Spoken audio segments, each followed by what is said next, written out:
We're here at Panjim at the latest iteration of the Goa Familia project, Families Are Like Rivers, with the curators of the exhibition, Akshay Mahajan and Lina, Vincent, who will just walk us through the display. Akshay, if you can just start with an introduction of this iteration. So this exhibition, like you said, is called Families Are Like Rivers. And the starting point of this exhibition were what do we discover as archives, what do we think of archives, and what do we create as archives. And since this iteration of the exhibition looks at the city of Panjim, which is represented through memories of people or from Panjim of all walks of life, through family photographs and memorabilia that they've sent across to us, we thought we would look at ways to interpolate the stories onto new layers, onto old ones. Yes, exactly. So we are looking at this interconnection of times, interconnection of spaces, taking the riverfront as a central sort of backbone and building onto it, as Akshay said. So as you can see, this entire section here is talking about the riverfront. It's bringing the old and new together, interspersed with people's memories, the mapping of the area. So this is a sort of symbolic mapping that we are doing. We're doing a sort of symbolic mapping of people's memories, stories, our current experiences. And there are some fascinating interconnections that happen. For example, if we move over to this image right here that was sent to us during our open call by Lorraine Fernandez. And this is a picture of her father, Carmo Fernandez, posing on the promenade in front of the river Mandavi. And as you can see, here he is as a young man with his brownie camera. And if you notice that though things, maybe the casinos are not there and they're old boats, but some things have stayed the same. So we like to kind of layer these memories onto the contemporary, knowing very well that maybe one day this contemporary image itself might become a memory and an archive by itself. So documentation, so we started off by documenting every building on the Panjim jetty, which was kind of, in a way, research kind of documentation.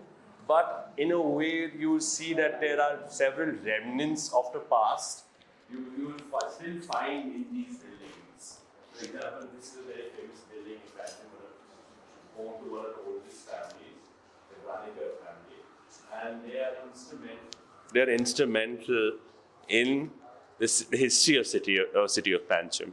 So we found things like typography, we got a family tree from the family members, and we kind of illustrated this building, which just looks like a simple shop front, right? But there's so many layers of history from this building that we can juxtapose. For example, there's a picture of every living member of the family. No, but and something beautiful there, as we know how photography itself has changed over time, and we see it in the way it's used. So if you look closely, this image has a number of people who are photoshopped into the picture. And that in itself is a very interesting thing because it's a very early kind of photoshopping, you know. You'll find those heads just popping up. And I think that's also a very interesting Goan experience because Goans are such a trans-global and transnational people, perhaps some of the most global kind of people, because Goans are everywhere. Because that the Ganikar family is split between 3 continents, all of them could not come and pose in front of their house, right? So these are these little connections that were kind of, we wanted to build through the idea of families are like rivers. And just like rivers, they have roots and they eventually form into the sea. Yeah, and see this, this is again, beautiful typography, Loja Kamota. We have in the other room an old bill from this very shop. that someone has also, contributed for this exhibition, an entire series of bills that are from the 1960s. This is another example of these kind of coincidences and interconnectedness. So there's this building called Casa de Moeda, which is the Mint House, which is next to one of the Serendipity venues, in fact. And in front of this building is a small little garden that houses this bust of Dr. Dias, who is a famous military surgeon. And though his statue now, is in Tobacco Square in Panjim, this very statue actually was in this very building, old GMC, which was the Escuela America Colonial, which was the first hospital in Asia. So, as you can see, like even the venue, people have come to this venue and said, actually, I went to medical school here, and I've seen this bust in that stairwell. So all these kind of connections, which we think of as sort of passing, are kinds of archives, and memories and archives sometimes are interchangeable. Can you also speak a little bit about the title of this iteration, the analogy that you're drawing to the river, with the river Mandovi perhaps? So, it came about in a really organic way. So there's Akshay and myself. We also have Nishant Saldana and Manashri Pai Dukle working with us as research associates. And in the discussion, we were talking about the way families are. How, of course, we wanted to work on Panjim and the riverfront, but families, how do they begin? What are the roots of families? How do they spread out? Tributaries, how they spread out in so many ways. How do they all join at one point? How do they even vanish, dissipate and vanish, separate from each other? So for us, these were sort of very symbolic associations between thinking about a river that is sort of a lifeblood of a city like Panjim, and also families. How we speak to generations, we speak to the senior most person who is in his 90s, and people who cannot even remember things clearly anymore. And then we speak to the next generation and the next and the next. And here we have really young people coming up with their grandparents and great-grandparents' pictures and saying, I know about this story of my great-grandfather. So that's the way we sort of develop this entire, relationship between the river and the families. Should we move on to the next room? Yes. So we can do kind of very brief walkthrough. So we are moving into another room, which is a collaboration with Vince Costa, who is a documentary filmmaker, and he has worked on a history of the Carnival in Goa. And we spoke to various people from who we spoke to in a documentary, and they gave us this fabulous collection of photographs from Panjim in the 60s, 70s, 80s, and 90s of the Carnival. And the story of the Carnival is really interesting because it was a kind of organic affair in the 60s when a group of young Ponjikers discovered these magazines from the Carnival that somebody had sent them from Brazil, and they wanted to start something just like that in Panjim. And there were these two groups who were formed. One was called Tango Tango, who were the dancers of the group. And they used to dance Brazilian samba. And there was a Francisco Martin group. Yeah. So this is the tango group. And they used to host these very beautiful dances at Club Nacional and at Club Vasco da Gama. And there was basically 3 or 4 nights of bands like Beat 4 playing these Konkani songs, and it was just dancing. But it also spilled over onto the street, and Francisco Martin, who's still alive, used to create these beautiful and elaborate floats and costumes and decorations. Here he is, like he says, the king of the floats. And we found this lovely Herald newspaper cutting from 1984. And here is with these Mickey Mouse heads. And then the image, funnily enough, repeats over here from one of our contributors has sent us, funnily enough, a color photograph from that very year, which is 1984. Yeah, really. And then in addition to that, there's also these beautiful cartoons. Goa has a rich tradition of cartoonists, obviously Mario Miranda, but Alex is one of his contemporaries in Shivali, and he sent us these beautiful originals of the Carnival. Yeah, and he made one for us also, very specially, if you look on the doorway. And Francis gave us this one giant head, which is actually from a mask or from a float. And I think it's 7 feet by 6 feet. We didn't know how to put it in. Yes. So we have a living. This adds that spirit of Carnival to this exhibition. People have been very, very generous with us. You know, once they were sure that we were doing something for the community and with the community, people have been very generous. They have dug into their cupboards and their boxes and they've taken out stuff. And as we speak, we're still receiving emails, you know. People have sent us some of the most amazing pictures that probably haven't come to light for like years. And these are family stories. They're inside family albums. They're not public material. What we are doing is to bring these stories out into the public. And I think what I enjoy about it most, Lina, is that through this process, we kind of unravel all these sort of what I think are macro histories. Yes. Right? We think of these very large-scale histories of invasion, colonialism, etc., etc. But I think sometimes conversion. But we forget these people's stories and these sort of unique threads that some of these families have gone through, right? And these unique stories that build up this kind of idea of an identity, which is not singular. It's not singular, it's plural, it's multidimensional, it's layered. And nuanced. It can't be considered and divided into like very simple black and white identity. Yeah. Another aspect I remember Akshay was saying is the fact when you can sort of say put out exhibitions with these archives, when people walk in, they have been throughout today as well, with their own stories of how they know, the afterlife of how these photographs then lead to further connections that can be. Let's walk into the third room. Yeah, let's walk.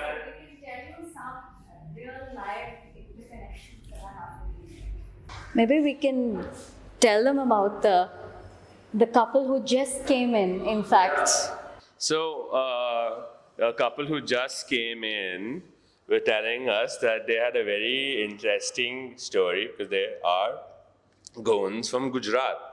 And they were like, you wouldn't know that there are very few Goans in Gujarat. And we are one such family who ran a hotel in Ahmedabad. And we were like, really, we did a story on our Instagram about a family from Ahmedabad and their recipes, and they ran a hotel. And then we took up our Instagram, and then we started, and then she was surprised, and that's like... Such a moment, it was like, what? This is my father. So, it was this, but those are the kinds of moments that happen to us frequently. People recognize their own, people understand that they are related in some way to somebody in the picture, and then they talk about it, and then they share their stories. Yeah, that's why I think we use this. I think this is a motif from one of our collaborators, Clarice Vaz, who is photo memoir, very unique form. She kind of extrapolates her idea of a family as this giant tree. So we kind of recreated it as a collage from all these photographs that she sent us. And she has this very unique history because multiple generations of her family were living in Africa, in Kenya and Uganda, doing various jobs as shopkeepers and civil servants in this British Africa. But in the 60s, they had to return to Goa, and then they created this sort of unique culture of Afrikaner Goans, this kind of new form of Goans born from the intersection of Goa, obviously Portugal, and their experience in East Africa and the British rule in Africa. And so when they came back, they created this sort of unique symphony of identities, a kind of anglicized Goan as opposed to a Lusophone Goan. And she told us this story that a bunch of Goans we didn't even know about, which were the Burmese Goans. Yes. Because her husband comes from husband Brian. Burmese Goan. And then you can see they were very well settled in Burma. They're, some of them are here seen in sarongs, their houses. Look, there's a little Christmas cross also, a Christmas star. Huh? Yeah, there's a story of her grandmother Romalina, who was a good Catholic woman, and she always used to read the Bible in Latin. Right, but even though she never spoke it, and the only language she loved was Konkani, and she was very happy in 1974 when there was a Vatican convention that allowed people to pray in their local language. Not Latin anymore. Yeah, so there's a little story about the Bible and things like that, and her growing up, coming to Goa, moving from Africa to this rural house in Moira. And her grandmother, and these little, very quaint but very sweet stories from that time of the bandicoot in the kitchen larder, and Yeah, she's a storyteller. Yeah, a real storyteller. And at the same time, it's not without its own issues, because both her parents had a hard time adjusting to this new Goan rural existence. They were used to all these modern amenities in Uganda. They had a car, electricity. They returned to the village of Moira, which was not yet electrified. But he was a civil servant in Uganda, and then he came back to Goa, and then he couldn't find a job. So there was this kind of dissolution. So those kind of important threads kind of formed what Clarice says as the Persian she loves now, which I thought was nice. Right. These conversations, say with Clarice, is recording conversations and audio recordings also part of this archiving that you're doing in that sense, or? Not all the time. Sometimes, of course, like the films that we're playing here, we have done formal interviews where we have done video documentation and audio, and then we make it into an edited piece. But in some conversations, it really has to be very organic, it has to be very comfortable. They may not want the recording at that point of time. So that's what we do. We take a call where it's necessary, we do maybe record. In the first iteration we did, I think. But then also we were probably talking to them 3 or 4 times before we ultimately did a final interview, because it takes that much time for people to be comfortable. But we also, what we try to do is talking about archives. We also invited different artists to intervene in the idea of what an archive is. Yeah. Right? So this is a project by Taipa Goafi, by Avni Tania, and she did an A to Z of Panjim typography which she's got from all kinds of shops, which are listed there, which you can still visit. When we have this a special edition box for the centenary of Mr. Baker, a famous Panjim establishment, very popular, and the family has been able to write a little history of this old bakery and a recipe for cashew drops. Yeah, so the businesses in Panjim are one of the most important things along this entire space. And it is the trade and the business that actually built this entire, let's say, riverfront. Yeah, and I think the idea was that because there are these legacy businesses, many of which are unchanged from their time of conception. So, and in Goa, it's a place of ancestor worship. So they always, all of these traditional businesses always have this kind of place where they put up their ancestor portraits down the ages, usually garlanded, in the morning or every week or so. So this was a kind of already existing Goa familiar archive that one could visit. So This is the work of Nishant Saldana, and I mentioned Loja Kamota there. yeah. And so, that is the shop. Those are his ancestors, and there's a bill from the shop. Yeah, these were given to us by Mac Fonseca, and incidentally, they're all invoices from his father, right? From his grandfather when he was building their house that they currently live in, and they're all for building supplies from various Panjim shops. Many of them actually Nishant photographed, and many of them still exist to this day. Yeah, like Sheikh Hassan. Yeah, who we spoke to in our first iteration. So we interviewed him, and here are some of the bills from his father's time. So there are these wonderful interrelationships, that keep building, and each time it's surprising, each time it's unexpected. It's just a project of discovery, and it is continuously in its work in progress. Yeah. That's why the entire body of work that we're showing here as well is sort of like this research project, more than a finished exhibition. Yes. It's an ongoing story. And it's so, I think, location specific that it makes sense only to have it in, say for instance, this is Panjim. All of this is a Panjim, so it makes sense to have this here and have the people from Panjim come in and look at it and engage with it in that sense. Yeah, I think there's a uniqueness of maybe Serendipity in that space and the project being situated in Goa that has allowed us to create this consciousness around the archive. And I think what we have found is that the circular nature of the entire exhibition, of the research, documentation, exhibition, and recording of the exhibition, those kind of create this circular loop where we can create all these new impressions and memories, which lead further to further stories and further unraveling of further histories.